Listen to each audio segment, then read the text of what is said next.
Into Wales through a goal, slots it beyond Fodringham, and the Millers are in front in the South Yorkshire derby. And for the first time in 42 years, Rotherham United win at Bramall Lane. On the edge of the box for Doffin, he can hit them, and he does. The Doffin has scored an absolute screamer for Rotherham United. Rotherham United have secured their championship status for next season. Do me a favour, drop me off in Rotherham.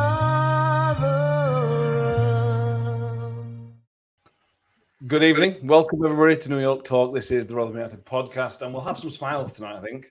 We're going to talk about a draw away at Birmingham and a really, really good performance away at Birmingham. Tinged with sadness that we didn't get the win, but anyway. And we'll talk about the latest rumours that are going around. Hopefully, in a few days we can stop talking about rumours, but that's what they are at the moment. So we're going to go through what we know, what we think, and everything else in between. Tom, back with us, mate. How you doing? Yeah, I'm good. Positive news finally. So, all good. Yeah, this has been the best weekend we've had at Rotherham United since like August. It's great. Danny, how you doing, mate? I'm doing well, to be fair. Doing well. We've come out of an away game without losing it. Like, and we've kept a clean sheet. Good grief. Like, wow. I'm happy, very happy. I don't believe it. And Mick, how are you doing tonight? Oh, good, mate. Thank you. Oh, very, very good indeed. Good stuff. Let's start first of all with Legends Night. Obviously, a Friday night before all the football started, and the room was ramped up. Me, Danny, and Mick went to Legends Night. I don't think Kev's put a proper total on yet, but I think it's over £10,000 they've raised for the hospice, which is a fantastic amount of money. Thank you, everybody who said hello. We had a few people said hello, fans of the podcast. So appreciate you speaking to us and telling us that you like this nonsense that we do. And thank you for the San Miguel as well. Yes, absolutely. Great night, great stories from the Legends. Anything very quickly? Anything you two that stood out that you want to share very quickly? Lee McMahon were brilliant again, as usual. And the magician was something else. I've been telling everybody all weekend what he did with that pack of cards. I've never seen anything like it in my life. Fantastic. Absolutely. Danny, anything else? I just think the entire night was fantastic. To be fair, the Legends were incredible. Guy Branston's always a pleasure with some of his stories. And to have his old captain there as well, sort of like gave it a completely different dynamic, and it was just brilliant to watch and be a part of once again. And just a smashing night raising money for the hospice. And everyone will be pleased to know I didn't overspend and put a bid on any this time around. There was no Gaza shirt for me this time. I nearly got the Guy Branston shirt, but I wasn't going to go above 170 for that. So well done to whoever got it. Yeah, Guy Branston does an excellent Ronnie Moore impression, as we found out on Friday. Yes, he does. Oh my God, that were incredible. We just have Guy Branston back next time just to do impressions. Yeah, well, absolutely will. I think one of the things that we should mention is Kev Watson and his discussion about him leaving the club, which was emotional. I think it's certainly emotional for him, and I think a lot of us supporters who were around at the time found it quite emotional as well, in terms of the statement he got and received from some sections of our so-called supporters at the time, and how that affected him mentally. It was a real eye opener, and massive kudos to Kevin Watson for standing up and talking about that, which clearly, even after all these years, still hurts him. Top lad, man, Kevin Watson. Sarah Ogden says she's in tears. The Watson story. Well, we'll hopefully at some point get Kevin Watson on the show, because that story needs to be telling for everybody, because it was great to hear from all of that particular was interesting and fascinating. Back to current day Rotherham United. Neil Bolton says, I can't wait for this. Mick live from a co-op in North Wales with an exclusive from Nathan Jones. Sadly, I think Neil, that he's a South Wales boy, is Nathan Jones. Yeah. Or isn't it playing the long game? Moved Ranglesey 10 years ago, whatever it were, just so you could get in Nathan Jones's ear. Just to see me. Oh. Yeah. Right, let's talk. We will talk about the Nathan Jones room. We've got to cover that, but it's all room at the minute, so we're going to talk about that later because I think let's talk about what actually happened. And what actually happened, Tom, was the best away performance of the season, a clean sheet, and very unlucky not to come away with all 3 points. That is a world apart from a few days ago at Hull, isn't it? Yeah, and credit where credit's due to Carlisle because he clearly said something or did something. Because, like he said, it wasn't a change of it was a change of mentality more than it was anything else, which has clearly been the issue overriding all these away performances. It's bizarre to think that we haven't played like that all season, giving it that kind of graft, that kind of energy.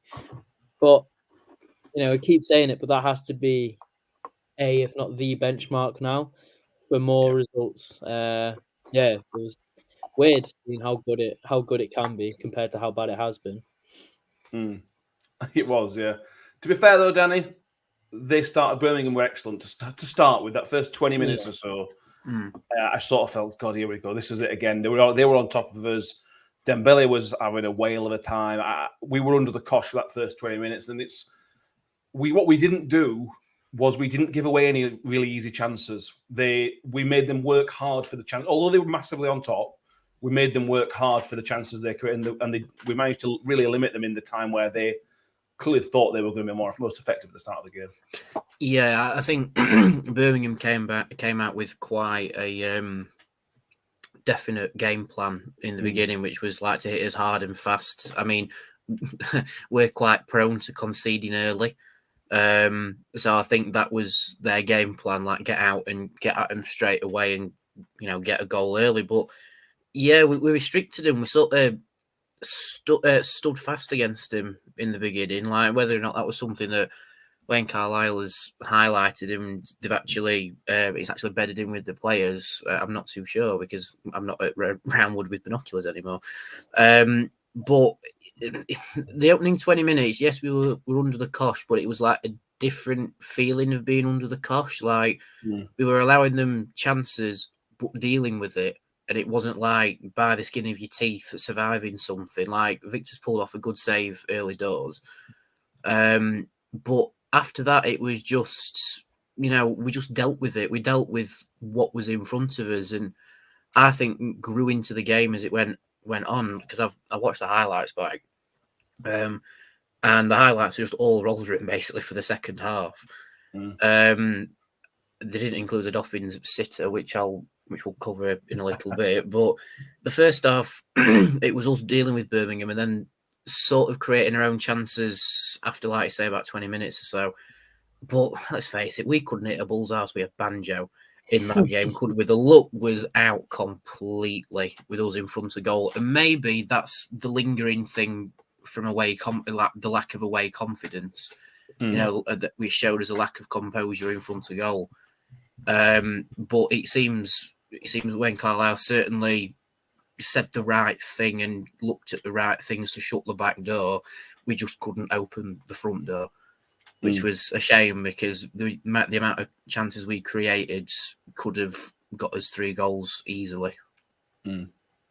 Yeah, absolutely. And I think that's probably what Wayne Carlisle wanted from Tuesday against Hull.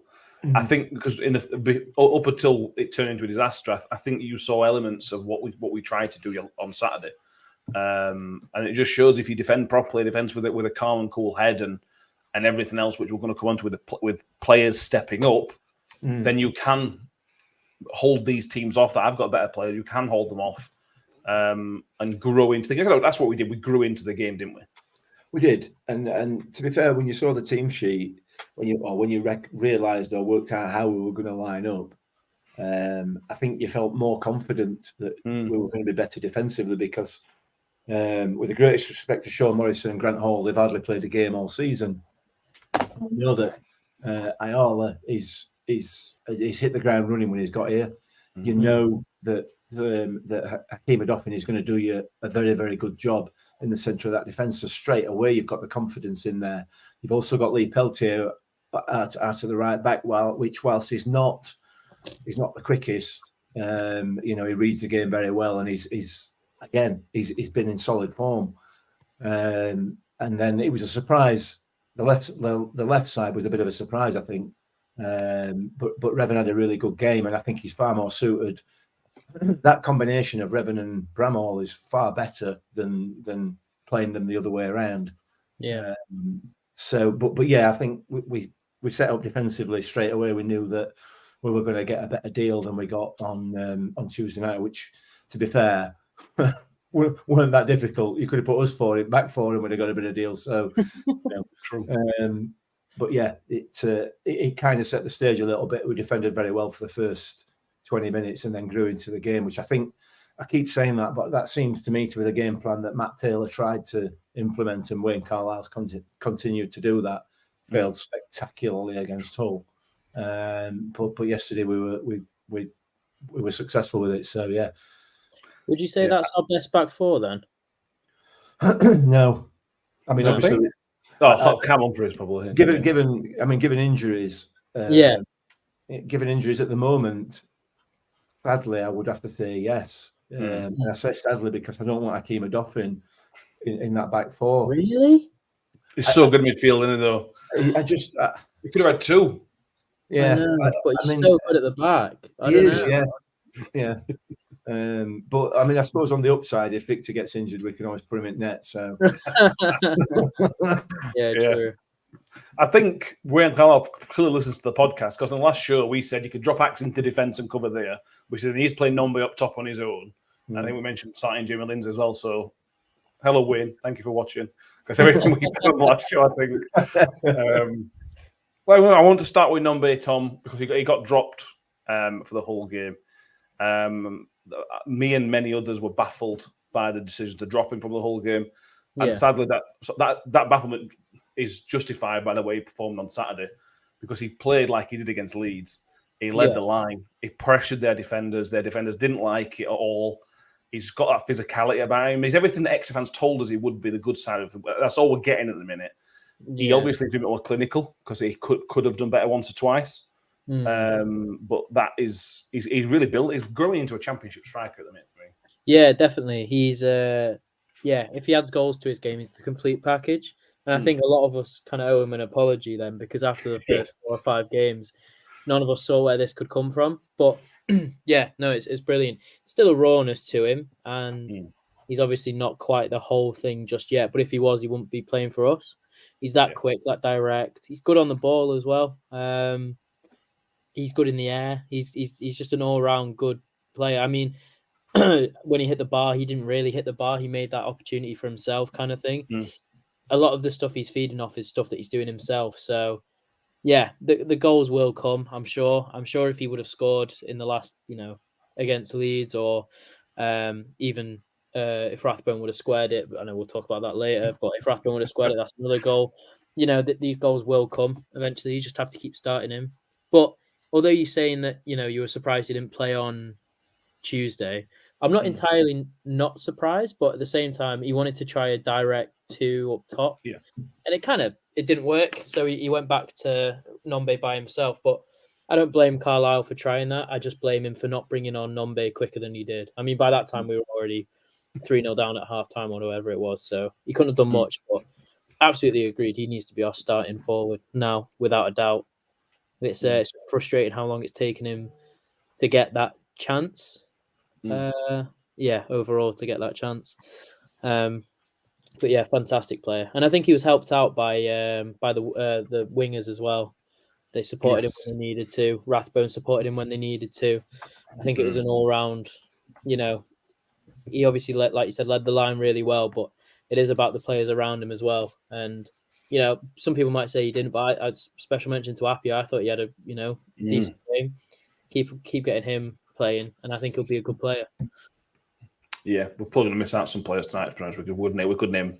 Yeah, 7 or 8, to be honest. Yeah. Go through some comments. Shelley said, "Do we need to be less selfish? Last 2 games, 2 potential tap-ins across the face goal, possibly." Michael Miller says, "Decent performance at Birmingham, but he thinks Birmingham were poor. Birmingham were awful and were there for the beating." I think that is true. John Morell says from the Birmingham side seemed their game plan early on was to attack the left-hand side, and obviously when Laird went off early, that did suffer. Yes, it did. We'll come on to this further, but Holly says, how good was it to see Jamie Lindsay in midfield again? It was so good to see Jamie Lindsay back in there, to be honest with you.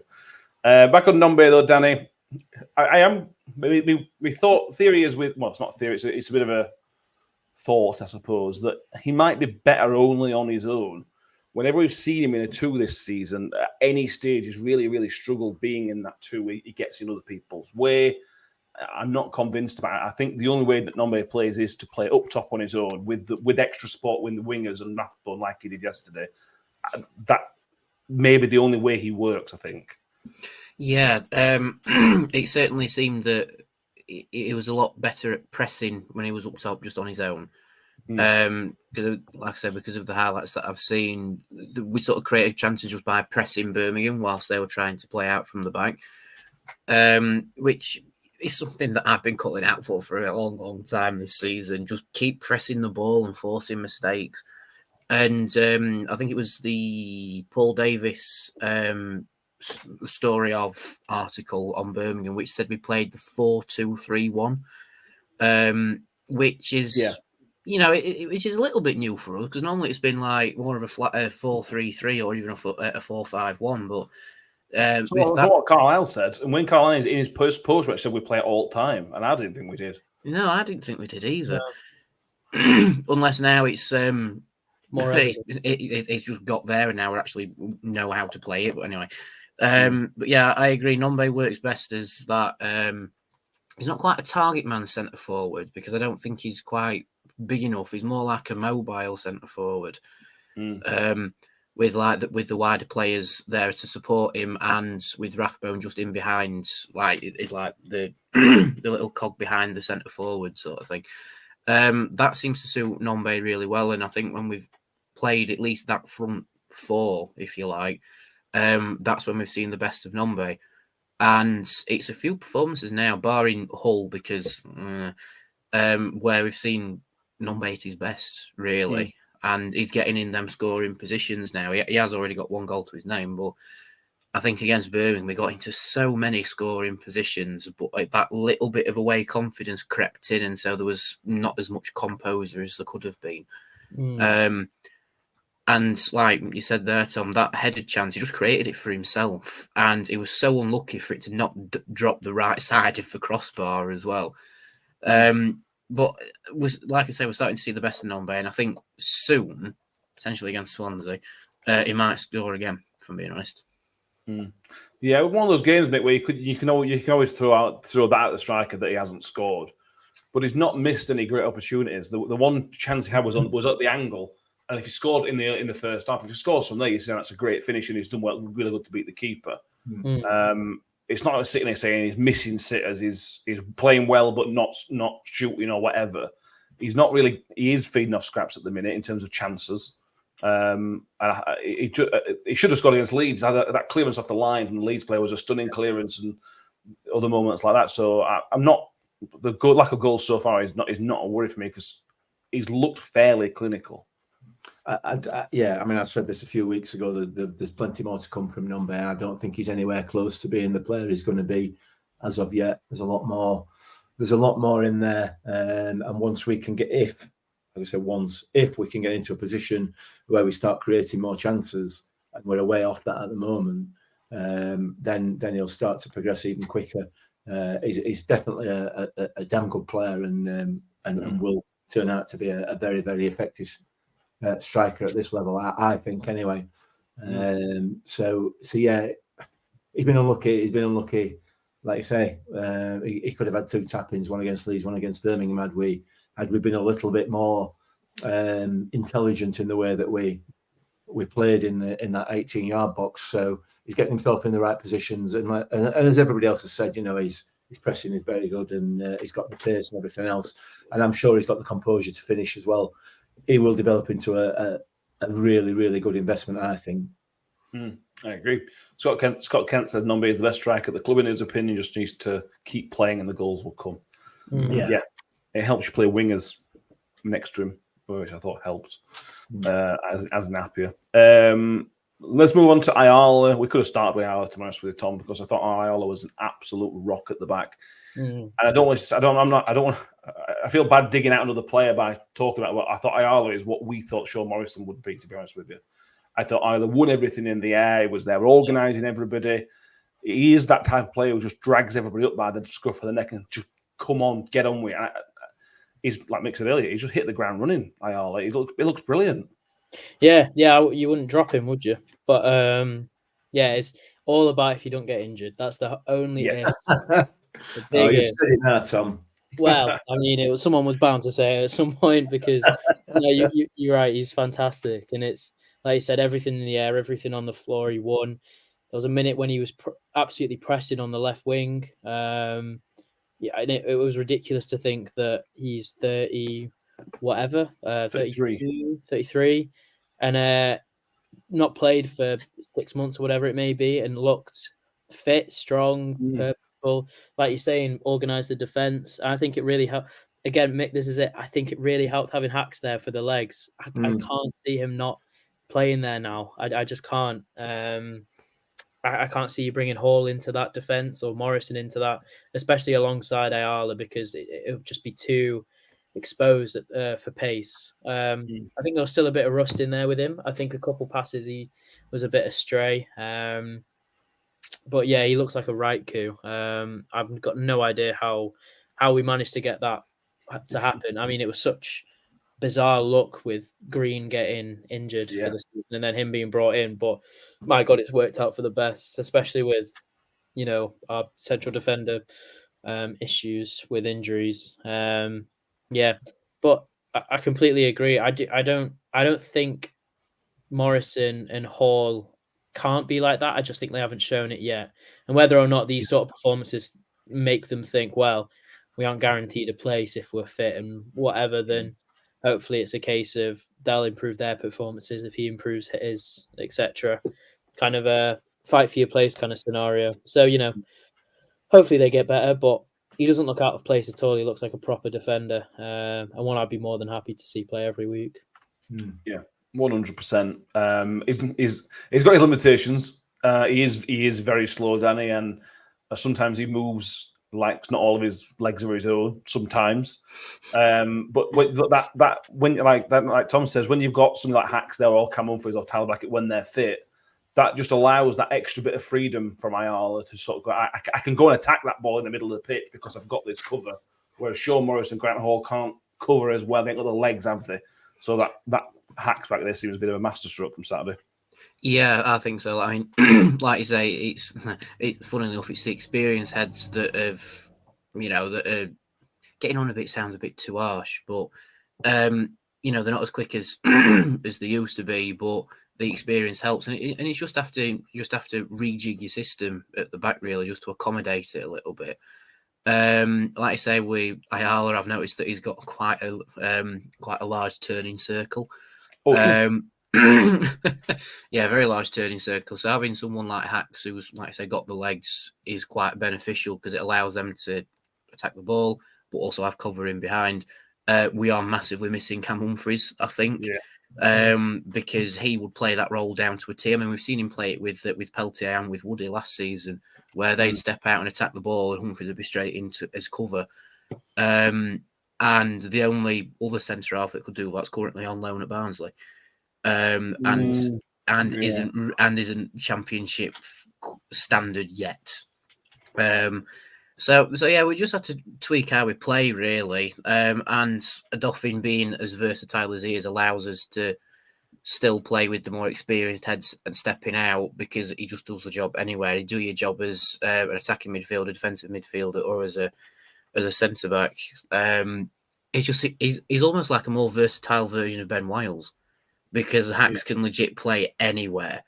But again, with Adolphine, that little creeping of away lack of confidence in front of goal sort of brought it down a little bit for Hacks, I think. Yeah. Top Killer says, did you have the razor at the ready, Matt? No, I've resigned myself to that we're never going to win away from home ever again. Next Christmas, I will be able to go as Father Christmas somewhere. But yeah. Danny mentions the Hacks chances make they're quite frustrating because the air shot was one he should have done better with, but then the other one with his weak foot is the technique on it's stunning. Yeah. So I mean, the first one for any of us to even get anywhere near it would have been a joke. For a professional footballer, I'm sure that that Hacks will think that he let one go there. You know, he missed out. So yeah, he was unlucky. But the other one, it was an excellent save. I think, if I remember rightly, from Ruddy.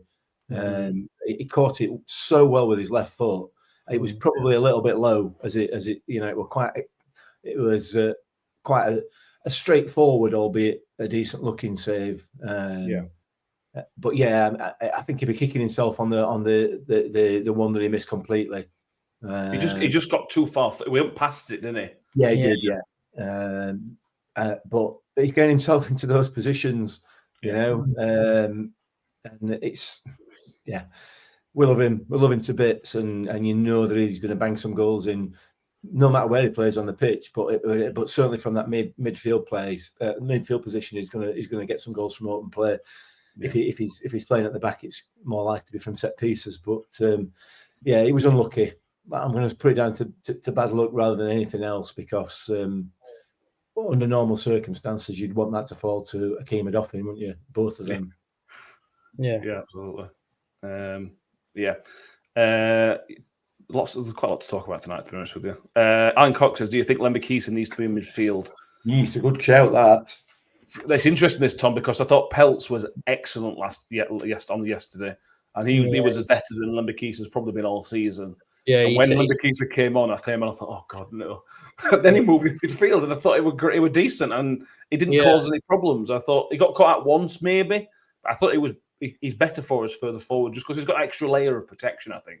Yeah, don't get me wrong. I think he started off really well for us, and there's obviously a player there, but he can't defend at the minute. He really can't.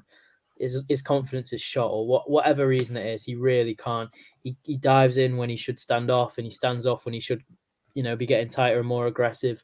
Everything he kind of decides to do, he just gets skipped past. And playing him at right back it's a mistake waiting to happen at the minute. So yeah, I'd say similar with the other side, right winger, right wing back, whatever you want to say, has to be better off like that. And that's what I thought. Carlisle did well on the left hand side. It was almost like it was like a 5 when we were defending and a 4 when we were attacking, and I thought that really worked. Revan's quality from the left wing, getting balls into the box, is spot on. Absolutely, his crossing ability is great. Bramall's got legs to keep up and down. And there was a couple of times where Revan stepped forward to follow his man.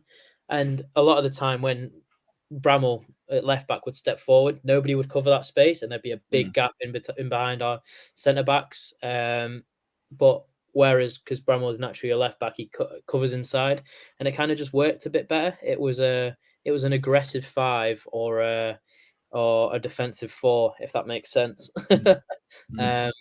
It just worked with 2 wingers. Both being fullbacks. Same with the Lembikisa side. He's a fantastic player going forward, and I'm sure when he gets a bit more experienced, he'll be a great defender, and especially with Peltier next beside him, he'll definitely learn from it. But currently, you can't ask him to play right back against some of these tricky wingers, because they'll get past him every time. Whereas with Peltz, it's weird how much we rely on him. I never thought at the start of the season he'd be one of our key men, but he really is. Every game he plays, we look so solid. And whether that's just a placebo effect, I've got no clue. But everyone seems to be a bit more calm. Everyone seems a bit more fired up. He's one of them players that you kind of just need in your team, and you'd hate to play against him as well. I mean, my God, he seems like an absolute wind-up. That tackle, but yellow card with quality. Yeah. He knew he was coming off, didn't he? He's done that. He does that before. I love it. If I were Dexter, I'd be drinking in everything that Peltier is doing, because Peltier's got the building up to be a much better player than Peltier, but Dexter's not doing what Peltier's good at, and I'd be just taking it all in and just copying him. Yeah. He won't go far wrong if he does that, to be honest with you, going forward. Not at his age, 19. If he can get half of Peltier's experience out of him before he's into his sort of mid-20s, he's going to be a hell of a defender. Yeah, He's having a crisis of confidence at the moment, isn't he? And that's understandable given his age and the level that he's playing at. Yeah, you know?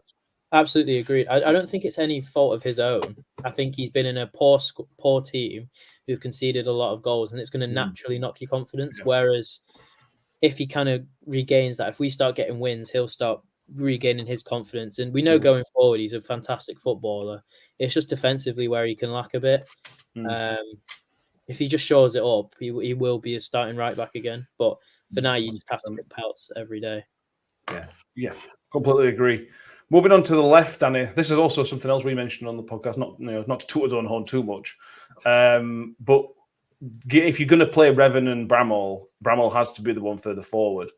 Not only because Bramall's got the legs, but because Revan's not Revan doesn't have anything that suits being a left winger, whereas Bramall does.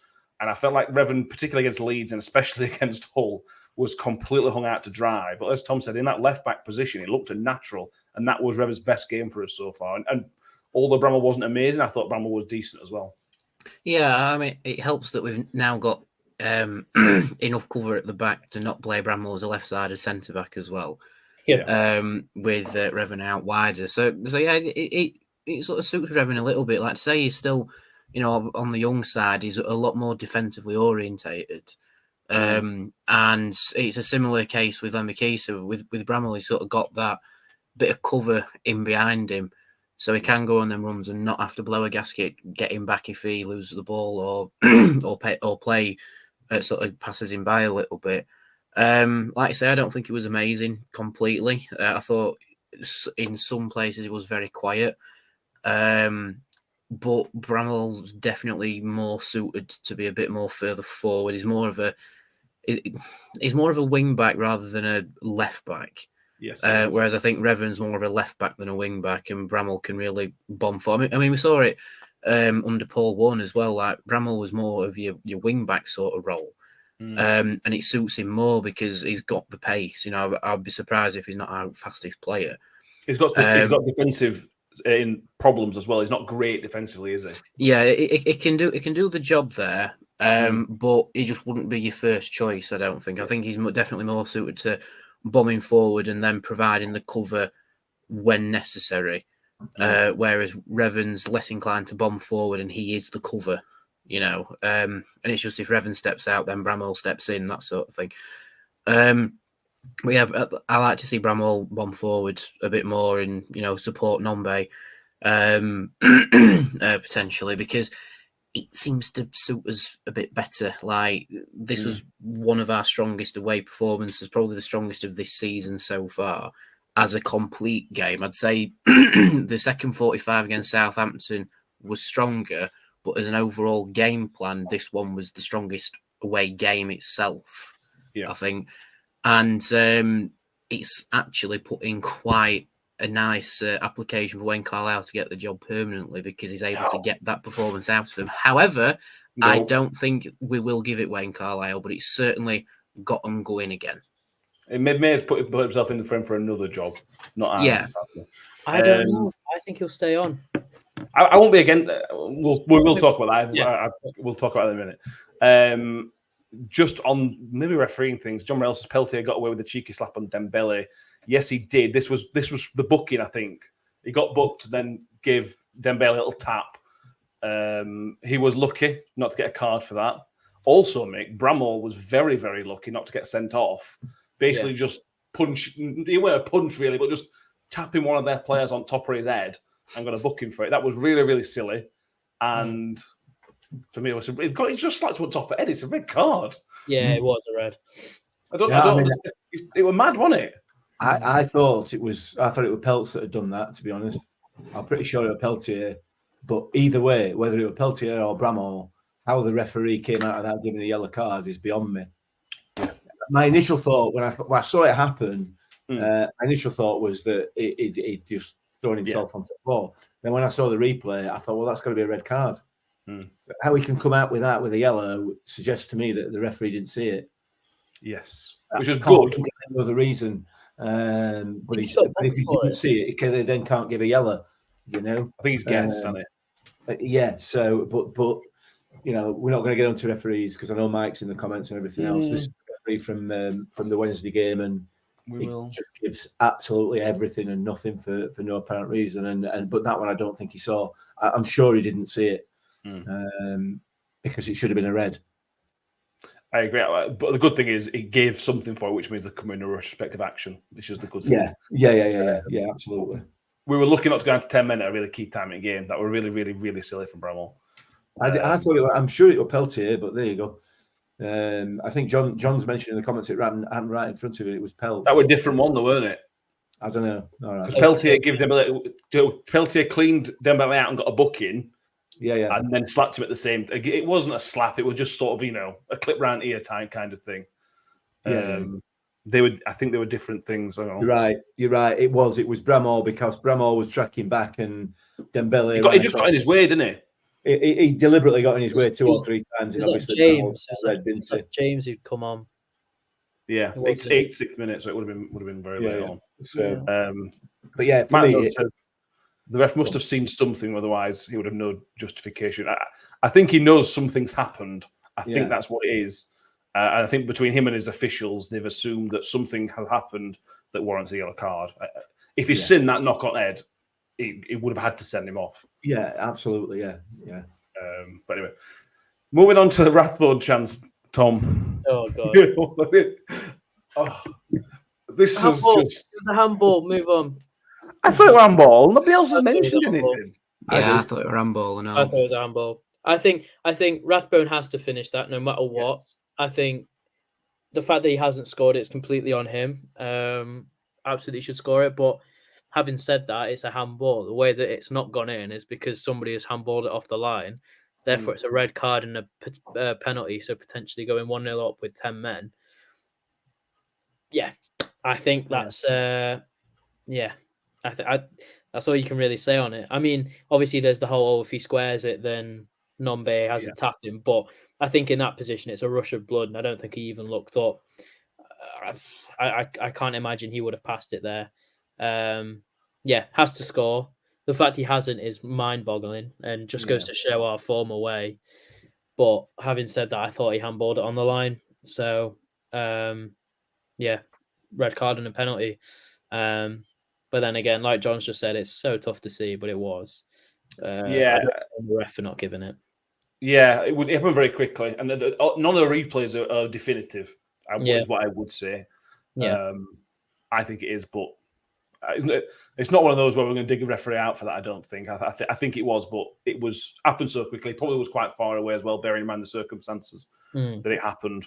I don't think you can dig him out for that particularly. But the chance itself, Danny, Rathbone's one of the guys that I would want on that chance because he's normally so good on the ball. He can pick a shot. He can do all these other things.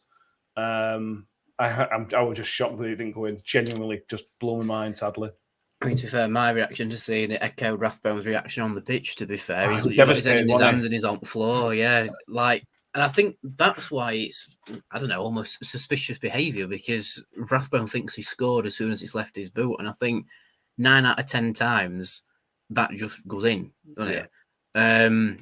But, I mean, to be fair to their player, he has tracked back really well and covered his keeper really, really well. However, there is the suspicion of handball.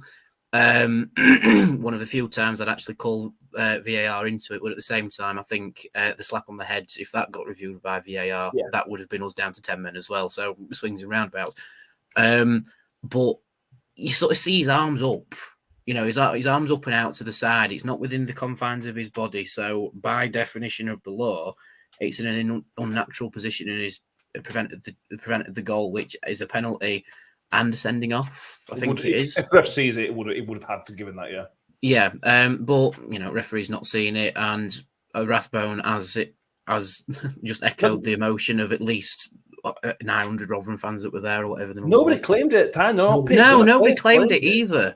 Yeah, maybe everyone was just so shocked that it hadn't gone in. They just went, "Oh no!" Like Numby's obviously chasing after the ball, so striker's instinct pursue the ball until the net ripples. But yeah, I thought it were handball watching it back. It's just now then. Look, if that's City's hand, Ollie Rathbone and Sam Nombe are in the referee's face. I thought it was handball. That was my immediate reaction when I saw it. I screamed handball, and then I saw that neither Rathbone or Nombe had appealed in any way, and they would have done. They were both closest to it. They both saw it. They both saw what happened, and neither of them appealed. So on that basis, and the referees are obviously not giving it either.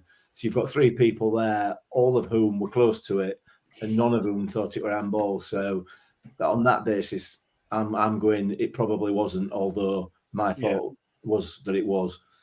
So yeah. Look, us being sort of a referee. Yeah, Ollie Rathbone's just had one cleared off the line. If that's hit somebody's hand, he's going to be. If he even thinks it's hit somebody's hand, he's going to be screaming like a banshee, isn't he? So not for me. Charlie says, "You've screamed handball. I've screamed pass it." Yeah. I think we need a bit of training playing square balls. I think there should be some drills going up at Roundwood this week playing square balls. Square. That's all I want to be hearing for certainly for the first 2 days of training this week. Are you criticising Rathbone, Mick, or what you do? What are your thoughts on it? Because it's exactly the same as the Nombe chance against Leeds, and Nombe had the shot, beat the keeper, didn't beat the defender. Look, it's exactly the same. If we're talking about trying to be elite level professionals, then yes, you've got to criticise him for it. I understand why he's done what he's done, and on the having said what I've just said, I'll probably contradict myself completely and say I won't criticise him for having a go. But in reality, if you look at it in the cold light of day, as an impartial observer, that ball has to go square. It has to. But you like I said, you're talking about elite level players here. You're talking about top end Premier League players who will spot that. But that's what they're aiming to achieve, isn't it? That sort of level of ability. So yeah, it's got to go square. No question about that. And I think, harsh as it might be, I would criticise him for not doing that. Yeah. That is a shame, but at the same time, Tom, I think we've got to give credit to Rathbone because I thought he was excellent. That was Rathbone's best performance from Rotherham in a while now. He was given almost a free rein from midfield to go and press, go and be a nuisance, and the chance came from him putting pressure on Sanderson for the short back pass. So he made the opportunity himself and fluffed it himself, sadly. Yeah, definitely. I think somebody said it in the comments before, but he's been playing with the threat of one more yellow card and he's banned. Yeah. And I think that has to weigh on him. Has to. But yeah, no, you're right. Playing with a bit more of a free role has made him very much a threat on the press. And I think backing up Nombe with that is definitely the way that we need to go. Be an in-your-face kind of squad, kind of team. Yeah, there's definitely bits of his game that need to be improved. More goal involvements if he's playing further up the pitch for sure. Yeah. Goals and assists. His corners, if we've not got a routine set piece taken, definitely need to improve. But yeah, no, he's back to his kind of energetic, in your face kind of ways. But that's how it needs to stay now. There's no. I think he'll be the first to say that his last couple of games have not been great. Even when we've played well, he's not really been at his best. So, yeah, it's with those yellow card issues behind him now, I think he can probably kick on again. Because if he gets, his kind of performance is coming off with a yellow card and a potential another yellow card. So, it's yeah, hopefully we get to see more of him doing what he does best alongside Lindsay and more of a holding midfielder in Thierry. We'll see. I'm not getting too excited about him yet though, because I definitely think he needs to keep the consistency up. He's done it too often this season where he'll have a good game and the next game will be poor, and it's not quite like him. So if he can maintain those consistency levels, then we should be dominating midfield games again. Which is a plus. Yeah, absolutely. Last few people mentioned in the comments the yellow card amnesty. It's not amnesty, but the yellow cards start again now. Now you get to go to 10 which would then be a 2-match ban. So he's got 6 yellow cards before he gets any potential suspensions. Whether that's impacted or we don't know. We're always assuming. John Elsey didn't think Rathbone didn't do too much. Thought Lindsay looked a much better player. Yeah, I just buzzing to see Jamie Lindsay back on pitch, Danny, and he is what we've been missing. I think this was one of the reasons I feel sorry for Matt Taylor, because I think he pinned a lot of this season on Jamie Lindsay based on how he played at the end of last season, and he didn't have him for a single moment. And I think Saturday showed how important him and Ty just look. That looked perfect. Them two together. Yeah, I thought so as well. Like I said, Ty's almost hold him, but Jamie Lindsay, Jamie Lindsay's just Jamie Lindsay. He's a terrier. He just goes here, there, and everywhere, and just bites at people basically. But yeah, it was really good to see Lindsay back in the starting 11. I think it showed that we'd missed him as well, because we did look a lot more sound in midfield. Like, don't get me wrong, it wasn't perfect, but it looked better. And I saw a comment earlier that says Cafu doesn't get into that midfield, and it's like, yeah, that's a fair point actually, because I always thought Rathbone always tried a little bit too hard, because he tried to dictate the tempo in midfield himself, and sort of drag Cafu through it a little bit, and that's why Rathbone wasn't at his best, because he was trying to do everything. And I think Lindsay's just come in and just put in a Lindsay style performance, and that's why I think Rathbone looked better, and just because he was able to play a bit more freer with Lindsay in midfield as well. But it's just really good to see Lindsay back. I can understand him coming off after 70 minutes, because they don't want to risk him too much, and hitting the ground running is one thing, but then they're carrying it on past the fatigue level. And I think Lindsay's going to be a certified starter for the Swansea game, to be honest. When he's in charge.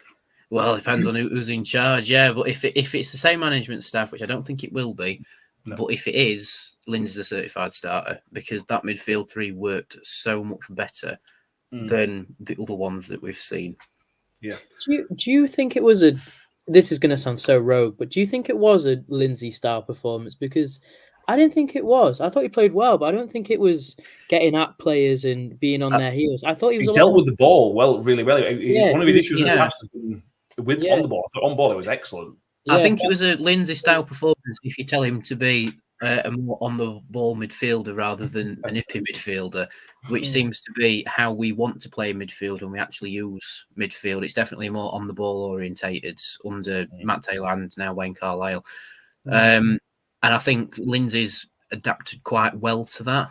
And it could be just the Jamie Lindsay style performance, just playing a different style of football with his feet. But I still think the nip and tuck sort of midfielder is still there. Yeah. But he's just a lot better with his feet. And I think if he were on the ball for 90 minutes, he could have created so much more as well. Yeah. But like I said, that's running before he can walk. We need to get him match fit completely first. Yeah. John Bell, from a neutral point of view, says Lindsay was far better on the ball. Rathbone looked rushed all the time, tried to everything 100 mile an hour. He does that. Yeah, that's Rathbone. Yeah. We've got to move on. We've got 2 more things to cover, Mick, but we can't finish by not mentioning Arvin Appiah, because that first 45 minutes, it danced through their defence a couple of times. And he's exactly the winger we've been crying out for. I think him and Fred on either side, that could be a potentially hugely dangerous wide areas. Yeah, without a doubt, he's a hell of a player, and given his previous transfer history, it shouldn't really come as much of a surprise to people, should it? No. But he's obviously a player that's going to need a little bit of time to bed into a team. I don't think he's going to be. He's not the impact type of player for me. He needs to establish himself in a team and give him a run of games, and I think he'll cause no end of trouble, no end of problems. He's a quality player, and he shouldn't be playing for Rotherham United. There's no doubt about that, in my view. Albeit, having said that, he's not really showing it for us at the moment, just in flashes. But yeah, he needs to be getting some game time, because he will cause defences all sorts of problems, as he did a couple of times on Saturday against Birmingham. So unfortunately, the end product wasn't there. on these occasions. But like against Southampton, albeit it was offside, he showed that he can do it. So yeah, he needs to be in that team and he needs to be starting for me. I don't think that starting 11, given the injury situation that we've got at the moment, I don't think that starting 11 is very far off where we need to be. I think overall, the quality of the game was very poor in reality. I thought Birmingham was poor. I don't think we were much better. However, from a Rotherham United point of view, it's a massive step in the right direction in terms of building that little bit of confidence and being a lot more solid at the back and creating some stuff up front. I don't think they played to their capabilities. Our Rotherham United, but it's a massive step in the right direction, definitely. Yeah, absolutely. Alan Cox just very quickly says a few people mentioned Bowler. He needs to be back. He's not even in the squad. You won't see Bowler this side of the New Year at the earliest. It'll be the close of the January window when his next opportunity to be back in the squad is, I think. But that was Matt Taylor's decision not to include him in the 25. I don't think we're weak without him, to be honest with you. I think we've managed fine without him, to be honest with you. Yeah, I think so. Anyway, it would have been a brilliant squad player when the injuries hit, but that's a decision Matt Taylor made not to include him. So we went out and got a free agent by pleading with the EFL to rescind Andre Green's place and bring in Ayala. So the swings around about. I do feel sorry for Bowler, to be honest, because he's not put a foot wrong. No, and I think his loan at Bradford last season. Yeah, that didn't work out. Yeah, that wasn't the best. But in pre-season, he didn't put a foot wrong. I don't think he's just a victim of circumstance. I think is the best way to put it. Shirley says the fans used to love the cheer getting forward at New York State. We need that raw when Apaya gets on the ball. Yeah. Absolutely do. We really need to move on. Sorry. Right. First of all, let's tick off the FA Cup draw that happened this afternoon. Fulham away. This is a split opinion, as everything else does with Rotherham United. It won't be a day ending in Y without a split opinion at Rotherham United. I'm of the opinion that it's a Premier League team. It's a decent Premier League team. We've played them not that long ago in the league, and they're not a particularly exciting Premier League team. It's not even an Everton or Aston Villa or something like that. They are. I'm not trying to dig Fulham fans out, and I'm sorry. I'm sure none of them are listening. I just don't really care enough about Fulham for it to be an interesting tie for me. Just because the Premier League don't make it interesting for me. That's just me. I know Danny's of the opposite opinion. Tom, thoughts on the draw? It's fine. Could be worse. Could be better. That's I think. It for me, I think Prem teams are fine, fun. Craven Cottage is a nice ground. I think I'll probably be venturing down. But yeah, it could be worse, but it could be better. I think. Okay, let me put this to you, Matt. Then, who was your ideal draw? If you say Tottenham, I'm going to throw something at you. I would have taken if you give me a away tie. It would have to be one of the big boys, the Chelsea, Spurs, Man U, one of those away. If perfect, I would have taken a Fulham like at home. The away side it makes it difficult because I want a big-ish team at home in the Premier League because we've never had that in New York Stadium. But then on the flip side is they will change all 11, won't they? So then that maybe does bring us a chance to maybe cause a bit of an upset. Exactly. Oh, wishful thinking. We'll see. Very quickly, Danny. I like the draw. I like it. I mean, I don't know how many people have seen it, but a Fulham fan account on Twitter has come out with the absolute madness of a stat. We have never played Fulham in a cup competition ever, and that includes like the Associate Members Cup, the EFL Trophy before it rejigged. Obviously, we never played Fulham under 21s because they're a Southern team. We've never played them in EFL Cup. We've never played them in FA Cup. It's only ever been league meetings over 98 years of coexistence. So for me, it holds the historical value, and it's also Craven Cottage, which is a new ground, quite not an historic ground, but an interesting ground because it's still got the old pavilion-style cottage there. So I'm really happy with that sort of draw. Fair enough. It could have been worse. It could have been Cardiff at home, or it could have been Gillingham away. Could have been Or Stoke. Stoke away. If it was Stoke Yeah. away, my telly would be in the skip, right? Because the team have gone through it. John's put here. He'd take Fulham. Birmingham got the Hull away. Exactly. I mean, I'm not saying it's bad. I'm not saying it's a bad. I'm not saying it's an awful draw. I'm just saying it's one of those middling ones that I'm not annoyed about, but I'm not excited about. It is what it is. Don't get me wrong. I would have preferred one of the big six in the Premier League at home or away. However, the rotten luck we've had with cup draws recently, Fulham's quite an interesting one. I think you're all missing a trick here, to be honest. Mick's going to tell us it's irrelevant. No, well, it is irrelevant because we're going to lose. We go out at third round of FA Cup every time, so that's that part of it is a given. But given that the gate receipts are split 50-50, and Fulham charge about £7,000 per seat, that is true. Supporters, it should be a decent payday. Yeah. I mean, obviously, what they'll do is they'll reduce the ticket prices to £10 or whatever for because of that. But given the obscene amount of money that Fulham charge for tickets to their games, should be a winner for us. Yeah. Chris Page says Rodak is still at Fulham. Yes, I think he is still at Fulham. I think he's second or third choice though. Matt Miller says Craven Cottage not a historic ground, and they've played since 1896. I think they've done a lot of work. Yeah, that's what I mean. It's not like Portman Road or Ellen Road as well, for example, which are quite historic grounds because they've not changed that much. Whereas Fulham's had a fair bit of work done to it. That new stand's ridiculous. It's horrific looking as well, I think, as well. But anyway, we talk about Fulham and we should be talking about something else. Right. We waited 56 minutes for this. Sorry. The managerial merry-go-round could be about to stop. The rumours are, and they're fairly strong rumours, that tomorrow is the day that we get an announcement. Nathan Jones was in attendance at St Andrews yesterday. As was Tom Brady, so Nathan Jones or Tom Brady next month, not sure. Yes, but one of them owns the football club where the game was. Well, Tom might fancy a go at proper football, man. We don't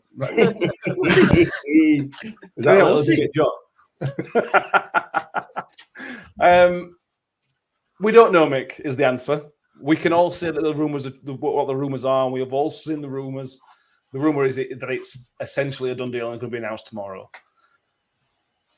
I don't know what to say, to be honest with you. What are your thoughts on the situation at the minute? It feels, if it's going to be the game, that for me feels like a massive, must be close. You wouldn't attend a game and then not decide not to take the job, really, I don't think. I'm a Rotherham United fan, and I've been a Rotherham United fan for many, many years. So I'm used to being built up and being let down. At the beginning of this process, I always felt, and I think I've mentioned it a few times on here, that I felt that Nathan Jones would probably be the best fit out of the available candidates, over and above Neil Warnock,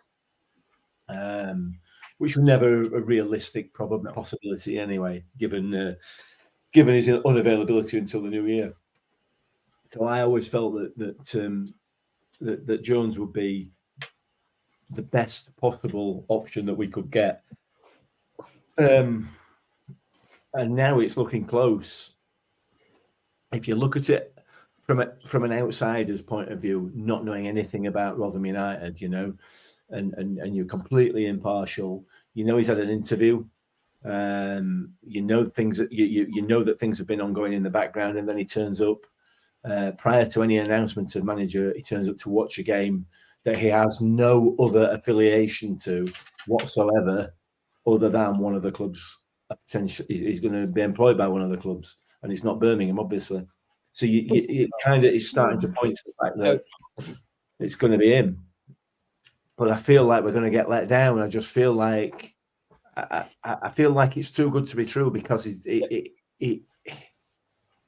just because I think he'd be able to do the job, and it'd be a real massive coup for Rotherham United. And the likes of Technically Pod and people like that will be kicking themselves. They'll be gutted if we were able to appoint somebody with the of the caliber of Nathan Jones at the level that we are Yeah, so he's taken a club similar to ours and turned them into something very special over two tenures there. He's failed at two other clubs, both of which are essentially prima donna clubs. You know, Stoke think they're bigger than they actually are, and I think the Stoke owners think that they're bigger than they actually are.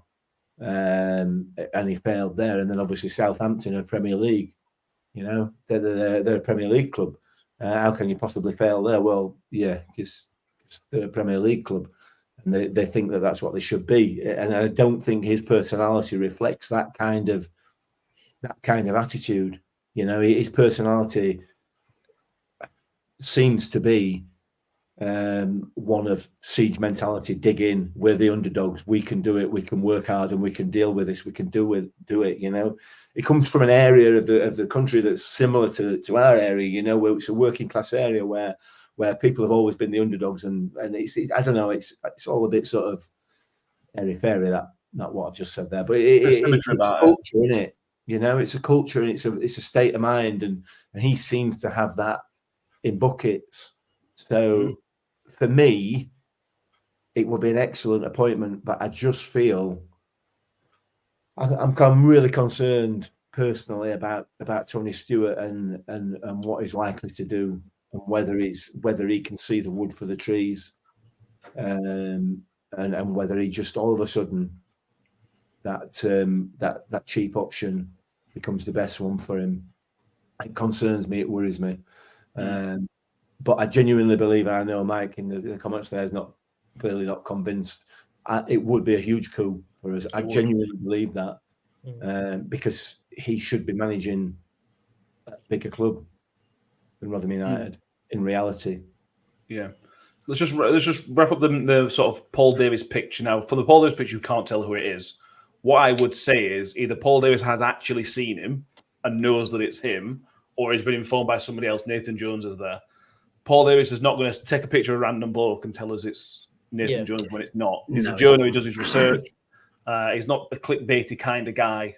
So if Paul Davis says that's Nathan Jones, I take that as word. And as well, Paul Davis will have seen Nathan Jones like up close and personal. So he would have seen him sit down probably. Yeah. So, probably he would have seen him come in and sit down. Exactly. I can see a debate going on in the comments about where would he actually sit. I imagine if he was a VIP of Birmingham, he'd sit in like the VIP bit. But if he was a VIP of Rotherham, or not even a VIP, just got a ticket from Rotherham, he might have been close to the press box. But I don't know. I don't know St Andrews. I'm just believing what a professional journalist has put out on Twitter and used in an article as the picture of Nathan Jones. Yeah, if it turns out to not be him, it's a bit of a discredit. To honestly, if it turns out to be him, that'd be a complete embarrassment. That's why I'm certain that it is. Yeah, it would be too much of an embarrassment for it not to be so. You have to be so sure that it was. Yeah, 100%. And you know, remember, Paul Davis is a journalist, not a photographer, so bear that in mind as well. Tom. We're sitting here assuming. We're sitting here that this is the guy. Yeah. Is it a coup? Mick says it's a coup. I think it's a coup. Yeah. How big? If it's Nathan Jones, how impressive an appointment is that? Yeah. From the minute Taylor left, the option was Nathan Jones if it was possible, and I think we all said it's not possible. So to pull this off would be an absolute coup, because whatever happens, if he comes in and it doesn't work out and we still go down, and he leaves or whatever, nobody can blame anyone for that appointment. I mean, if you said a month ago that we're going to get rid of Taylor and bring in Nathan Jones, who's done wonders with Luton, you'd say it is a coup. Absolutely is. Whatever we've offered him, I've got no clue. But not just that as well. I think he'll keep the staff on. I genuinely think Carlisle and Green and Brown will stay on, because we'd have to pay to get rid of him. His former staff, Jones's former staff, one of them's at Swansea, one of them's still, unemployed. But it just makes sense that he comes in and does his own thing. It just, if we get him, the way that he's described his play style fits in perfectly with the culture and the team and what we have and what we want to get to. He'd make us hard to beat. He'd make us exciting to watch again. Yeah, I don't know. And like I said, if it doesn't work out, it doesn't work out. I don't think anyone can blame the appointment whatsoever, no matter what happens. Yeah, and his first game would be Swansea at home, which he's a box office kind of stuff that. We should just say that one game, and he can go after that. Just manage us for one game, mate. Yeah. Have you seen him? Have you seen him last time when he beat Swansea with Luton? Yeah. Jumped into the crowd and I think it's good news. So it's good news for the IFC because there's the Nathan Jones song by Banana Armour, I think, in an 80s song, and he's quality in interviews. So the IFC is going to have a field day. Nathan Jones is playing. Just to mention his backroom staff again. This is all rumor, but he was rumored to be with Paul Hart at Birmingham, and rumored Paul Hart is a former manager, but did work with him at Luton as sort of a director of youth academy or something like that. So I think the rumor is that Paul Hart is linked to this somehow. I'm piecing things together from a few bits of things I've seen, to be honest with you, and somebody mentioned that in the comments as well. So we'll see on that one. John else is exciting to watch. Did you watch his Luton side? Right, yes, unfortunately, and they were very well drilled and organised. Not attractive to watch, but they scored. As a fan, it's just he strikes me as a Ronnie Moore kind of guy, in that if you're on his side, you'll just buzz off. You'll just be on him. You'll just love everything about him, and he's got a Steve Evans quality about him that we all liked when he was here. It won't be pretty football, Danny. I'm certain it will be horrible, ugly football, but it'll. Unfortunately, we're in the position where we need points on the board, and Nathan Jones has got a track record of getting points on the board, even if it's unattractive football. He took. I'm using the IUFC's information from Twitter.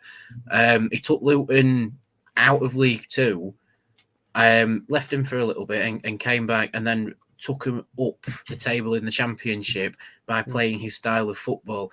Fair enough. It didn't work out at Southampton and Stoke for him, but you alluded to the fact that they are desperate to get to the Premier League. There was no desperation with Luton, and I think that's why he prospered with them, because it's a small working class team that's gone higher and higher through basically his stewardship until he left for pastures new. That's my one concern with Nathan Jones. The first sniff he gets of a bigger job, he may leave quite quickly. He's done well at us. Yeah, true. But in terms of the club ethos that Nathan Jones has done well with, we are quite similar to Luton. And I think that's why Nathan Jones may do well for us hypothetically, if he does become our manager. Yeah. Matt Miller says, so rose-coloured spectacles are being looked through. What I would say is all we can do is look at what's happened in the past. And what's happened in the past is that when he's gone to bigger clubs, he has struggled. And if you read between the lines of all his interviews and everything he's done, and people at those clubs that talked about him, I don't think he's great with big egos and people who think they're bigger than the club and things such as that. I think that's what he struggled with at Southampton, especially Southampton. Whereas somebody like Luton, they're never going to sign players who think they're bigger than the club because they can't afford players like that, much like we can't. They can't afford that kind of player. You've got to buy into it. Look, he's got to have the ability to get players to buy into what he wants to do and what he wants to try and do. And I think we've got, I said this before, I think Matt Taylor's built a decent team. They seem like good people who want to do well for the football club. Look, this might all blow up in his faces. We might be sat here in a month's time and Nathan Jones has done a Kenny jacket and not fancied it or something. I don't think that'll be the case, but this is football. You never know. But it's from like you've all said, from day one, Nathan Jones has been the name in my head, that if you can get Nathan Jones to come here, why wouldn't it work? I don't. For me, it just fits. And I think that's precisely the point, and that's why I don't necessarily agree with what Mike said there. It's not about rose-coloured glasses here. You know, we are not Southampton. We're nothing like Southampton. The only similarity is we're playing red and white. We're nothing like Stoke City. We don't have Bet365 behind us. You know, we don't have those aspirations as a club and as a set of supporters that the likes of Southampton and Stoke City have. Not in reality, obviously everybody wants Premier League. However, do you really? I suppose that's another question altogether. But the reality is that as a set of supporters and as a club, the culture is not the same. The culture is very, very different, like at Luton and many other clubs as well. It's not just that. But so I don't think it's a question of looking through rose-coloured glasses. I think it's a question of looking at a type of person who fits a type of culture or a type of club. And it seems to me from Jones's history that his personality fits the culture and the culture of the club and the culture of the supporters and the expectations of the supporters. I don't think he fitted that. Certainly didn't fit that at Southampton. Absolutely not. No. But and the comment about him upping and leaving, well, there are 2 points to that. One is that's what players do all the time. That's the nature of football. You do well, you get a big move. That's what happens. But it's also assuming then that if he were to assuming he got the job and he did a decent job and kept us up, that's you're assuming that he's going to jump ship because he's not learned anything from jumping ship the last twice. And to be in the position that he's in and to achieve what he's achieved already, that would suggest he's not a very intelligent man, and he clearly is, and he will have learned from his mistakes. Hence, getting Luton through the divisions.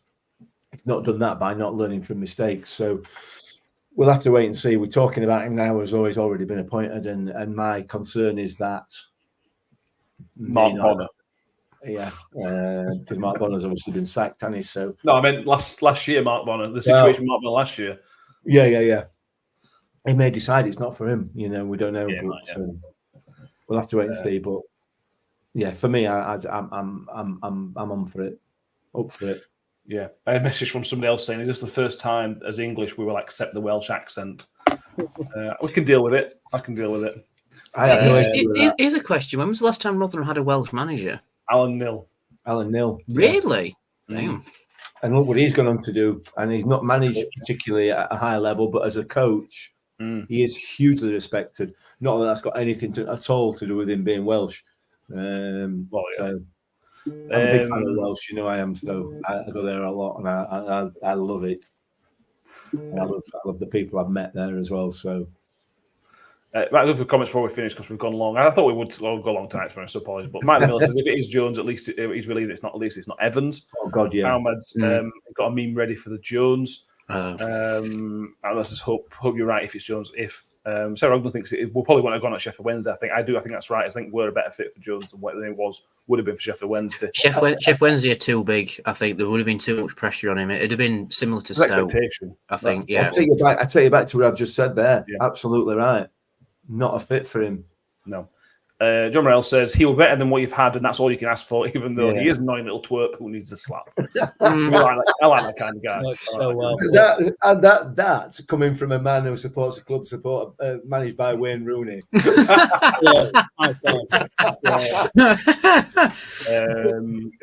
Scott Kent and CJ say, I think all of us are ready for an emergency podcast. Yes, we shall be here if we'll go if the announcement happens, we shall be here at 8:00 on the night. So if you go on social media, the rumor is tomorrow will be the day.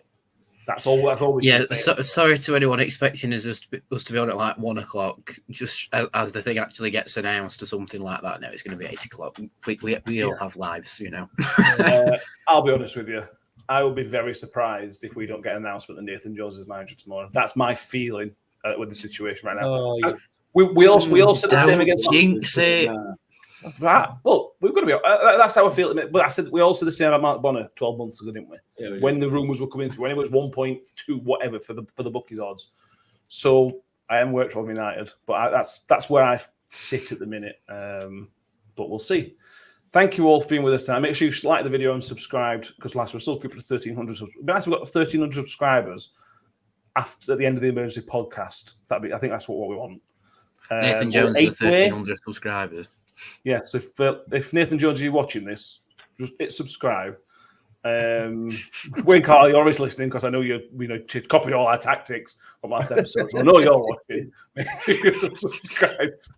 Anybody else, if you haven't subscribed, please do, because we need 10 more to hit 1,300. That'd be nice to get before we get a new manager on the announcement. If you're watching, listening on iTunes, Spotify, make sure you're subscribed on there as well and give us a 5-star rating wherever you are listening to us. We all just need to calm down for a minute. Hopefully, we'll be able to get excited in the next 24 hours or so. I'm going to go for a cold shower now. But let's, let's just keep it chill. Mick, thank you for being with us tonight. You've got told on Friday that you never say what you think. You know, at the start of the show, I asked you if you're doing all right.